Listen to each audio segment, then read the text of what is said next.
दोस्तों, स्वागत है आप सभी का हमारे YouTube चैनल दिव्य अध्यात्म में।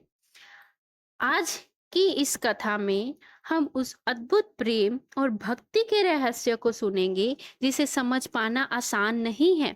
आज हम जानेंगे राधा रानी कौन थी, क्यों उन्हें भगवान श्री कृष्ण की आत्मा कहा जाता है और क्यों वह श्री कृष्ण से अलग हो गई। यह कथा केवल प्रेम की नहीं, यह कथा है आत्मा और परमात्मा के मिलन और वियोग की। बरसाना की पवित्र भूमि पर राधा रानी का प्रकाट्य हुआ। कुछ कहते हैं कि वे वृषभानु जी की पुत्री थी, तो कुछ कहते हैं कि वे स्वयं श्री लक्ष्मी का अवतार थी। लेकिन सच्चाई यह है कि राधा कोई साधारण बालिका नहीं थी, वे परम शक्ति का रूप थी। राधा का जन्म हुआ, परंतु विशेष बात यह नहीं थी कि उनका जन्म हुआ। विशेष बात यह थी कि वे जन्म से ही अत्यंत दिव्य थी।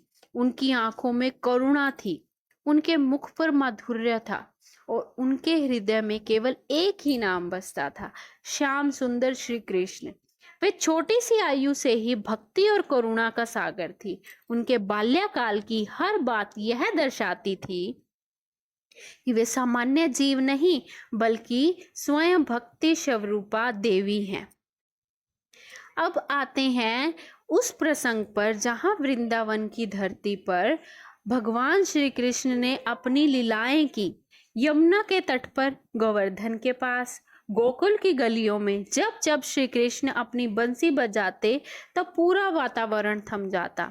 गोपियां अपने अपने कार्य छोड़ देती, गायें चरना भूल जाती, पक्षी अपनी उड़ान रोक देते और उन सब में सबसे अधिक इस बंसी की धुन पर जिस हृदय की डोर खींचती थी वह थी राधा रानी।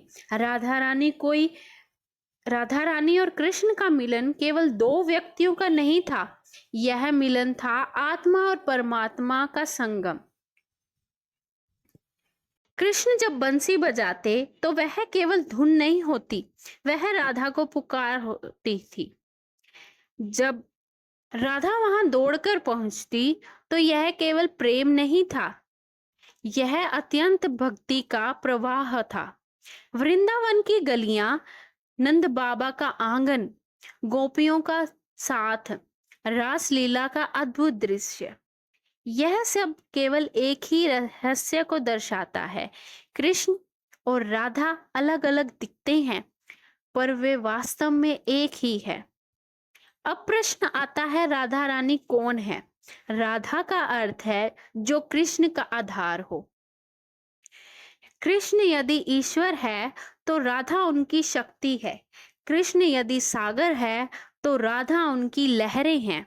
कृष्ण यदि चंद्रमा है तो राधा उनकी चांदनी है। रहस्य यह है कि राधा और कृष्ण दो नहीं हैं, वे एक ही तत्व के दो रूप हैं। कृष्ण स्वयं भगवान है और राधा उनकी आह्लादिनी शक्ति है, यानी कृष्ण का रूप है ईश्वर का अस्तित्व और राधा का स्वरूप है ईश्वर का आनंद, ईश्वर का प्रेम। बिना राधा के कृष्ण अधूरे हैं। जैसे बिना खुशबू के फूल अधूरा है, वैसे ही बिना राधा के कृष्ण भी अधूरे हैं।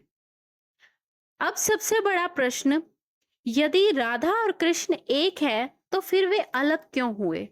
राधा और कृष्ण का वियोग कोई साधारण विच्छोद नहीं था, यह वियोग प्रेम का सर्वोच्च रूप है। क्योंकि जहां मिलना है वहां सीमा है, पर जहां वियोग है वहां प्रेम अत्यंत हो जाता है। कृष्ण ने द्वारका में जाकर राजधर्म निभाया, वे रुक्मिणी और सत्यभामा से विवाह कर गृहस्थ बने, लेकिन राधा वे वृंदावन में ही रह गई। यह वियोग केवल बाहरी था। कृष्ण कभी राधा से अलग हुए ही नहीं, उनकी हर धड़कन में राधा बसती थी और राधा की हर सांस कृष्ण का नाम लेती थी। रहस्य यही है, ईश्वर अपने भक्त से दूर होकर भी हर क्षण उनके भीतर निवास करते हैं। आइए हम इसे एक प्रसंग के माध्यम से सुनते हैं, समझते हैं। एक दिन रुक्मिणी जी ने श्री कृष्ण को भोजन के बाद दूध दिया।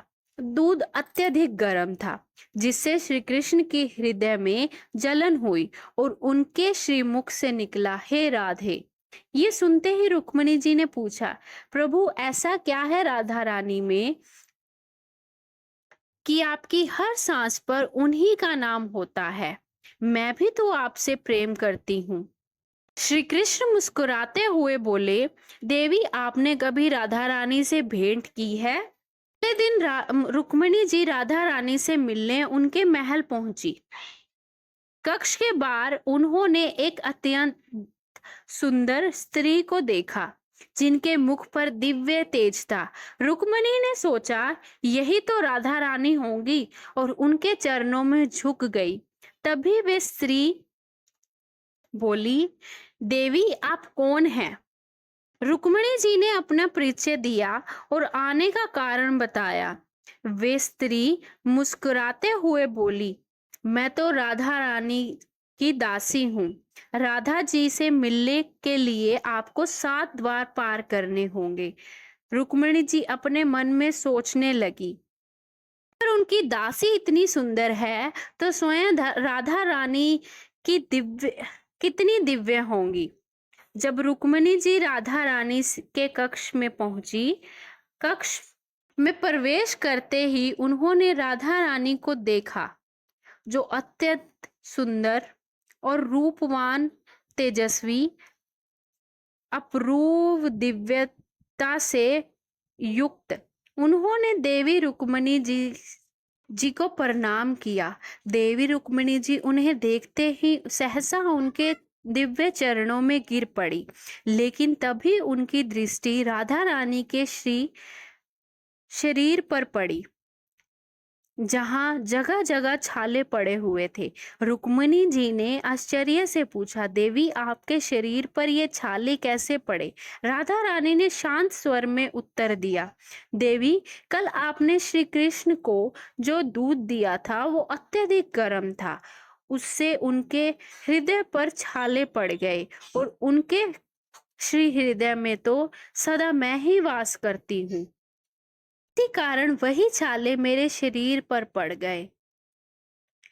यह सुनकर रुक्मिणी जी रो पड़ी और उन्हें समझ आया कि श्री कृष्ण हमेशा राधा रानी का नाम ही क्यों पुकारते हैं।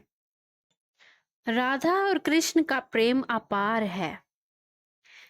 अब बात आती है, राधा का जीवन हमें क्या सिखाता है?